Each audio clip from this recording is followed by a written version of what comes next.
Good evening. My name is Lula Cosby, and with me today is the president of the Springfield, Ohio chapter of the Links Incorporated, Dr. Jean Harper, and our recording secretary, Doris Daniels. Okay. Preserving Our Legacy Project is a partnership initiative involving students from the digital media program of the Springfield High School, the African American elders in our community, the Gammon House Board of Directors, and the Springfield, Ohio chapter of the Links Incorporated.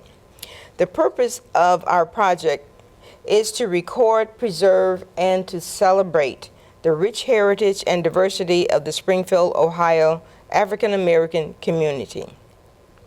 Recorded interviews with community elders, family memorabilia, photographs, and previously published materials were used for gathering information for the partnership initiative. These interviews will provide a body of extensive knowledge focused on the past and present strengths of African American communities in Springfield, Ohio. The Preserving Our Legacy videos will be placed at the Gammon House, a historic landmark and small museum house located on Piqua Place, which was a safe house on the Underground Railroad. The Gammon House has become a significant cultural center for the celebration and exploration of African Americans' history and our culture. Youth groups within the community will be encouraged to tour the Gammon House and view the compelling stories of strength, survival, and accomplishments shared by the community elders in their interviews. We are the National Trends Services facet of the Springfield, Ohio chapter of the Links Incorporated. Hi, my name is Hazel Carter, and I am 95 years young. I graduated from Springfield High in January of 1941. Springfield, we knew, as the old people used to say, we knew our place, and we kept it. There was segregation, but it was so we weren't even aware of it, because we had our own stores, our own grocers, clothing stores, everything. So we were really talking about it takes a village. We were the village. We knew where the line was. Center and Pleasant Street was one. Yellow Spring Street was one. Stopped at Clark Street. We knew that that was a no-go there. So many, many things that I could talk about. We could not live at the north end of town. We could not live past a particular streets here in Springfield. We were forbidden, but it didn't bother us because we had our own families. We have to protect our children today. Our young boys today, they have to be protected because the police will shoot you, drag you out of the car, ask questions later. And then it's always an accident when it happens. My name is Kenneth M. Stone. I'm 72. I graduated from Springfield South High School in 1963. So from there I went to middle school or junior high school at Kiefer. And then from Kiefer I went to, of course, to South High School.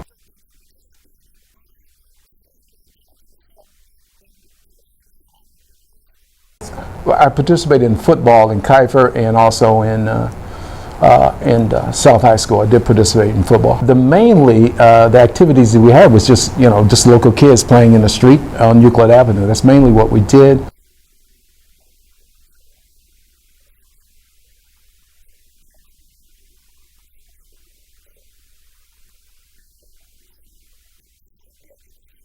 Yes, it is. Yes. So what is there now? It's nothing. It's been vacant for probably the last 5 years. I got a degree, and also I was working full-time too. So I worked full-time, and I got a degree. It took me a little longer, but eventually I got that degree. And then eventually I went into the real estate business in 1972.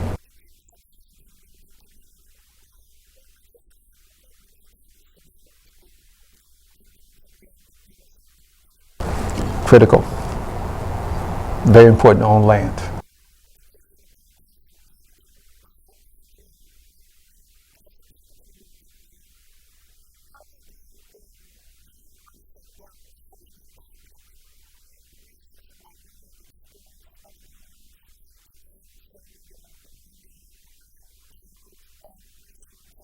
Well, you know, I find it to be a challenge, but to me also I find being an African American is very exciting and interesting because you know you're going to deal with challenges. So I think, hey, you know, it kind of makes this thing a lot more exciting. You know, I was always I came out of the area where you got to get the education, and so you know, in fact, interesting. I don't know if I told you this or not, Raymond, but 28 of my family graduated from Central State. Yes.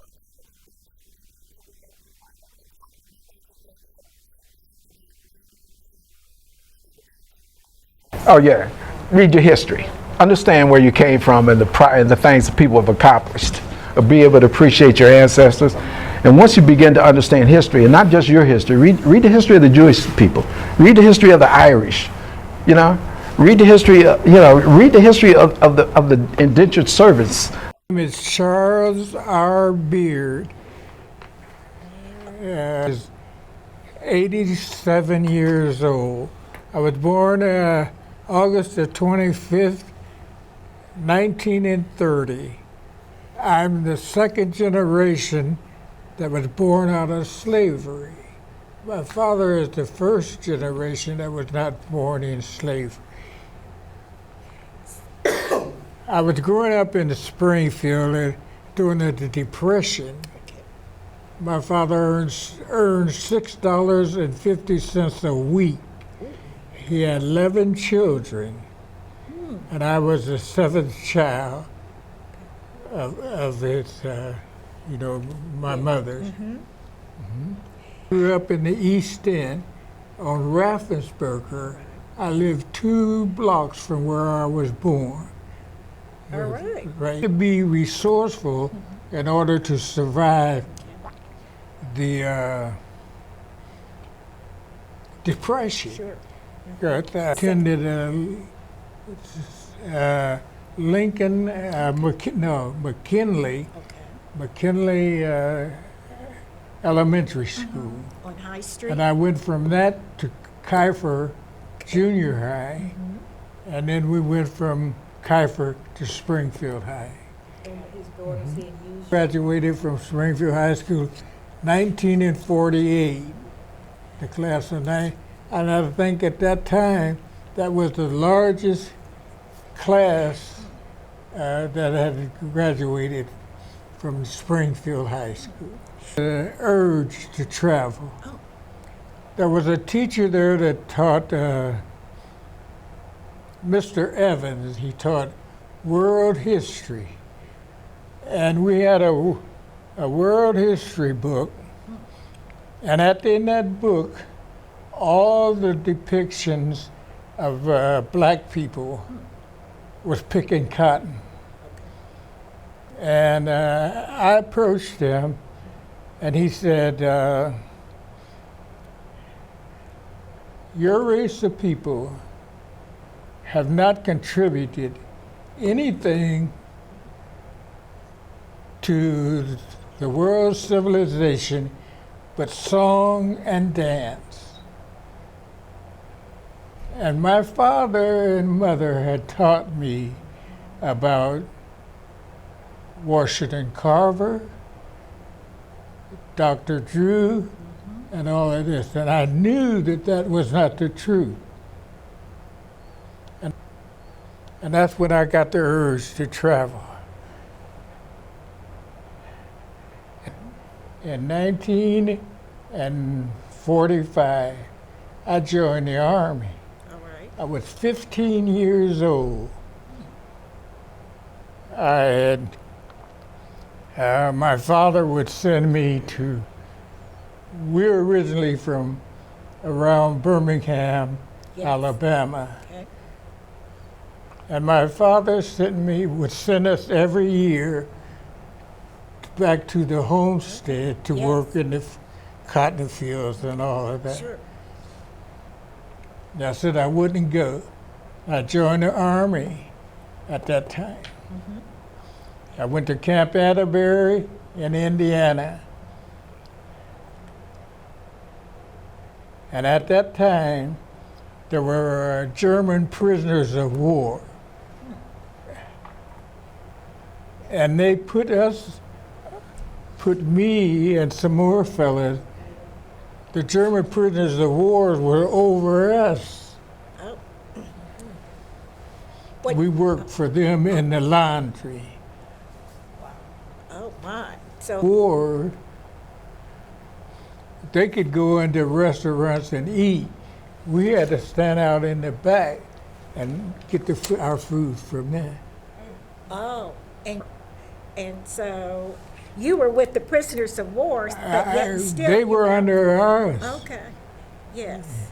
Yeah. But they could be served. Yeah, they would be served, and we would have to go around to the back and get our sandwiches or whatever. Okay. But they could go inside. So was that in Indiana? Was that in Indiana? That was Yeah, still that was in Indiana? Camp Atterbury Okay. in Indiana, yes. So how long were you there? But before I could get into the battle, they found out my age and sent me back home. Oh. So then you came back home and you went back to high school? And I went back to high school. I went to James Leffel Company. He had a water wheel company over there on Yes. East Street. Yes. I worked there and I made molds for those big water Yes. wheels. So you did that while you were in high school? Mm-hmm. All right, all right. Yeah. Pull up a period made me aware that I had to do more than just think. That's when I got my taste for education. My favorite, I went back to the U.S. Navy. I couldn't find a job in Springfield, so I joined the Navy. For me to go to work at what they call Gentilly Air Force Base. Yes. And I went there and I worked there until I retired. So how many years were you at Gentilly? At Gentilly, Yes. 52 to 85. All right. Married in 1952. 2 months after I went to 2 weeks after I got after I got discharged in 52. All right. I married my childhood sweetheart, Wonderful. and we were married 62, almost 62 years before she passed. In 72, there was a disturbance at Springfield High School or something. And I was working at Gentilly, and they asked me to come to help dispel it and all of this. And there was a boy that got up and he was saying something, and a lady in the audience told him to shut up because his parents weren't there. Oh. And something in me said, I'm his parent. Oh. I didn't know the boy. I said, I'm his parent. I'm the parents of all black children. All right. There is no fatherless black child as long as I live. Right. Yes.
I was born in Indianapolis, Indiana, went to school there. When I graduated from high school, shortly after that, World War II started. I went to work. The government had a program called the National Youth Administration, NYA. And what they did, it was run like a pool. Those people like me who really didn't have anything particular that we could do, you went there, and all of the government offices in Indianapolis, when they needed a part-time worker just for a little something, then they would come to the pool. We were paid $26.50 a month. We got an offer, the man over us, we got an offer that we could come to work for the government. There was 4 places. Connecticut, the shipyard, Newport News, Virginia, the shipyard, an ordnance place in Illinois, and at that time it was not Wright Pat the way it is now. It was Wright Field, Patterson Field. That's the way it was. So I ended up coming to Dayton, and I worked at Patterson Field. I was in the machine shop, and I really did like that work. Then things started to go down. I worked until the war ended. When the war ended, all of us ladies in the machine shop got fired because the men came back and they got their jobs back. So therefore, we had to go. Now, if you want to know how come, when I got fired from the government, that I didn't go back to Indianapolis, I was dating. That can get you in trouble. Because I should have gone on back to Indianapolis, probably. Anyway, that's what caused me to stay. And James and I got married and so forth and so on. You were working at Wright Patterson. What was that like? Because You mean when I first went to work? Right, you progressed from a GS2 to a GS12. Yeah, I did. What I did was really interesting. It was called Air Documents Division, and I was typing.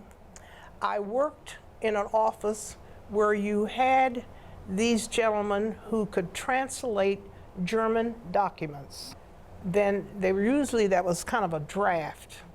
Then the little GS2 sitting out here would type up the English permission. That's what I did. Well, I got moved out of that job because the Air Documents Division, being the type of business it was, they took it to Washington, D.C. They don't do it now, but in that day, they had tests that you could take. They did it at the post office. And even though I didn't qualify for some of the testing, I took it anyway. Well, I finally did get a GS3, and then finally I got a GS4. Well, when I was a GS4, I was in the mail room, and there was no way to advance there because the supervisor was only a GS5. So one day I was sitting there in the mail room, and I thought, I gotta do something. I picked up the phone on my own. I did not know Mr. Sexton. Mr. Sexton was the man that was over civilian personnel. So when I called and his secretary answered, I said, well, can I speak to Mr. Sexton? I thought she was going to tell me no. But she said, well, yes, you can. So I talked to him and I told him, I said, now, Mr. Sexton, I passed this test. I forget what the name of it was. I said, but I have not received any offers here at the base. I had received officers from California, from Detroit, Michigan, all around, but none from the base. So he said to me, just hang in there, Mrs. Miner. He said, either I or my secretary will call you back in 3 days. And sure enough, in 3 days, the secretary called me and told me to report over to another building as a GS5. How about that? So when I got over there, I had already started going to Wittenberg in the evenings because I thought, for me to really get anywhere, I've got to have that. They had a program at that time. If you came out of college with a BS, you would come in as a 5, and in 6 months, if you made it through, you would be a 7, then you would be a 9, then you would be 11. Well, the people that were coming in there were all males, no women. So I finally made it through there. I was an 11, which wasn't too bad. A job came up. The man that had been on it got a 13 in one of the other areas, and my name was on the top. So I thought, okay, let's see what they do about that. Well, they were almost forced to take me because of the fact I had the time, I had the degree, I had the major, so they almost were forced to take me. However, they threw in qualifications, sort of, not exactly, but they had done it on the gentleman before me that got that job. You went over at your pleasant grade. He went over as an 11, and then he got the 12 in 3 months. So I accepted the job. I went over as an 11. When my 3 months was up, I didn't get the 12. So I go to the office and I tell the young lady, oh, the colonel was out of the office. He was out of town or something, she said. I said, well, you tell him, Colonel Stick, that I am getting ready to go to the EEO about this. I said, because my 3 months is up. I'm doing the job. The place hasn't fallen apart, and I'm expecting to get my GS-12. And she, of course, was outdone. There was nothing she could do about what I said, and nothing she could do about what he did. But she told him when he came back that I had been in there and threatened to go to the EEO. And so it wasn't too long after that that he sent a lady from personnel over to talk to me, and I got my 12.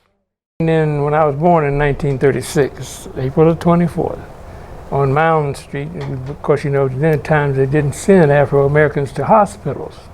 We were born in home, most of us. And so I was born at home. And I was 2 years old, the house caught fire, so I had to be nomadic, and they moved us over to Elm Street. So I went to McGuffey, my first grade. My first grade teacher was Mrs. Stokes. I'll never forget the gray-haired lady. Public schools all the way up through Springfield High, and graduated in 1954. Well, Springfield was kind of more segregated than now. There were certain areas that Afro-Americans could purchase homes, could work, or even areas you could be in.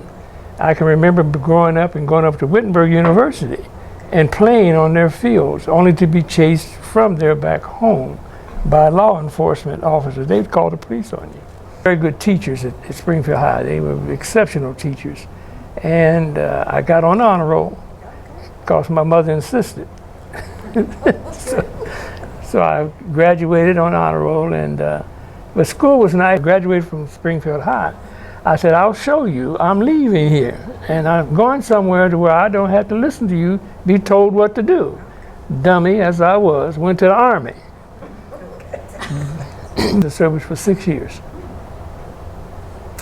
And in that 6 years, I went to Korea, went to Hawaii, but my last assignment overseas was Korea. And that was my last Army sector. I was getting out after Korea. That was it. I had 15 months in Korea. I was only supposed to spend 9 months. But President Kennedy, because they had an outbreak in North Korea and South Korea, extended all the troops. And I used to run around headquarters and around the post telling everybody I had 30-some days to go, countdown. What it was called a short timer at the time. I was so happy. First name on the list to be extended, Roger Evans. In Korea 15 months. Got out, said I'd never wear another uniform, and spent 35 years as police officer, the last 10 of them being the chief. That's an interesting story. I came out of the service and I worked in the foundry, O.S. Kelly. We're one of the worst foundries, black dust in your lungs. Took tests for the police department and the post office the same day. Post office in the morning, police department that afternoon. And I came out first in both exams, post office and police, but they didn't have a vacancy on the police department. And so I started as a postman. Well, then Chief Abbott retired, and that created a vacancy. They called me in and said, well, we're sorry we can't appoint you. You came out first, but you're overweight. And I don't know how I could be overweight working at a foundry. But anyway, so I went to John Patterson and Mr. Renshaw and a couple others, Chief Birch, he was the first black chief. And he was a captain, he's a lieutenant at the time. And we all got together and met with Bob Burton's office. And we decided to go to Civil Service Commission. So they went down there and they said, well, okay. And I looked at the police department, they had men running around looked like wheat sacks tied in the middle. And I'm overweight, but anyway. So they got together and they said, we'll give you another chance. But they gave me 30 days to lose 20 pounds. And you come back to us. Well, I had lost more, I lost about 25 pounds. People getting their mail then they didn't know what airmail was then, but I was running everywhere. But so I took the test again and passed it. And came out first for sergeant, got promoted to sergeant. Then when I got to be lieutenant, they was going to change the rank of lieutenant to commander because I came out first on the lieutenant's exam. Nope, you're not going to make it. And that's how prejudice had entered into the law enforcement ranks. You're not going to make it. I said, okay. Well, they kept fighting and fighting, and people like Birch and Renshaw and Burton and all of them got together and said, oh, we're not going to have this. And there was a city commissioner, and she got together, and they got together and said, no, we're going to have it. The only reason you're not promoting him is because he's Afro-American. So they promoted me, and they raised their ugly head again. And they said, well, we're not going to make a captain. We're going to eliminate the rank of captain. And we're going to throw out this exam. We're going to start all over. Well, I got about enough of Springfield and this racist policies. So I said, went down to see the city manager. And I said, let me explain something to you. If I'm not promoted by Friday, by Monday my attorney and I will be in here suing you and the city of Springfield. And then I left, that's all I said. He said, wait a minute. I said, no, that's all I got to say. So he says, no, Lieutenant, you stay. I said, no, city manager, I'm leaving. So I left. Saturday morning, he called me to his office. Now, generally it's a ceremony when you make captain. They have all the officers stand up and all of them, and you have your wives and your family. He gave me my badge. He said, here. For chief, there was another captain who wanted to be chief, I guess worse than I did. And he filed suit, saying that the exam was illegal, that the officers had cheated and all of that. So we went back through it, and Wilma Stewart was the clerk at the time. And she looked, they said, there's no evidence of anybody cheating in here, so we can't uphold your suit. So they promoted me to chief. And they had a nice ceremony then. But he quit, the captain quit after I made chief, I guess. He felt I was going to be vindictive, but I wouldn't have, but he quit. Proud, and it made me angry. When I was going through it, I was very angry. I was an angry young man anyway. And so I was angry, but then I was very proud. I said, because I beat the system. Okay. I'm 87. Wonderful. All right. So every age is a good age. Yes. Kinley in the first grade. And then we moved to Emerson. I was at Emerson in the first grade. I stayed in Emerson my 6 years, and then went to junior high school at Kiefer. Those were very memorable years at Kiefer. I had a good time at Kiefer. Can you tell us why? Why? Yes. Well, I like people for one thing. I met a lot of new friends. And then I joined the Glee Club and stayed in it for 3 years because I love music. And then there was a guy there named Kenny Miller, and he liked to put on shows. He ended up in Hollywood, being a star. And he just passed about a year or two ago, I would say. He was in his 80s, and when he'd have the shows, well, I would be the first one to sign up to get in one of them shows. And Father, I would say, and the church. I've been going to church ever since I can remember. They said they started to carry me when I was a baby. And my mother could sing, My dad would sing, and he and his brothers would sing, so I was just around it all my life. Didn't graduate. I got married and started having a family at 18. Did you graduate? I don't like anybody to compare them. They're each different individuals. They have some things alike. But they were a joy to me. We would have talent show every evening. They would say, "Mom, I can do such and such a thing." We never told them that they couldn't, whether it was they could do it good or bad. They'd get a big hand. This was every evening. They would dance for us, sing for us, and Muscle would start his drawing. His first drawing that I can remember, I was on the couch sleeping. Let's see, we have 5 children and how many grandchildren? 15, 15 grandchildren and and bunches of bunches and bunches of great. great. Last we counted, there was 42, but we, as I said, we had 4 babies this year. So His name was John Stevens. yes, And now it's John. and I didn't let him forget it. Okay. So tell us so that the young people who are looking at this, so that they will know something about him, other than the fact that he was a prodigy. Well, I saw that when he was very little. When he was 3 years old, I had just got my piano. By the way, I did not teach him to play his piano. Sister Lloyd, his other grandmother on his maternal side, taught him how to play. But when I got that piano, I had him and Bumper at the house. And he kept looking at that piano. He got very serious. When he was little, I thought he was just too serious for a little kid. He says, "Ready? I can play that piano." I said, "Oh, you can?" I said, "Well, let me hear it from you." He jumped off that couch. He went over there. 2 little fingers, he played a tune. And he went back. He looked at me. I clapped my hands for him. He looked at me. He jumped back on the couch. He kept looking at me and looking at me. I said, "Well, what's the matter?" He said, "I can sing too." I said, "You too much. Let me hear it from you." He started hollering and singing, "Stand up for Jesus, stand up for him." He was having a good time. And it was so funny. I wanted to laugh, but little kids, sometimes if you laugh, they're serious. It was all I could do to hold it in. I had to finally get him to go to the restroom and let that out. But I knew there was something. I didn't know what he was going to do, but I knew he was going to do something. It was just in the gut. Did he enter high school when he was 12?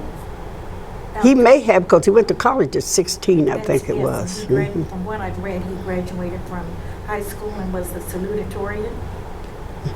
He probably was. So he, I was there, but I can't remember. I got too many of them to remember each thing they did. so not only is he a music genius, he's also been very gifted academically. Yeah, well, yes. I would tell people, I tell them now, they think, those that think he's just interested in music, he's interested in a lot of things. He goes outside of the box, outside of music. He was a big disciplinarian, regardless. He was a big disciplinarian. That kept him in line.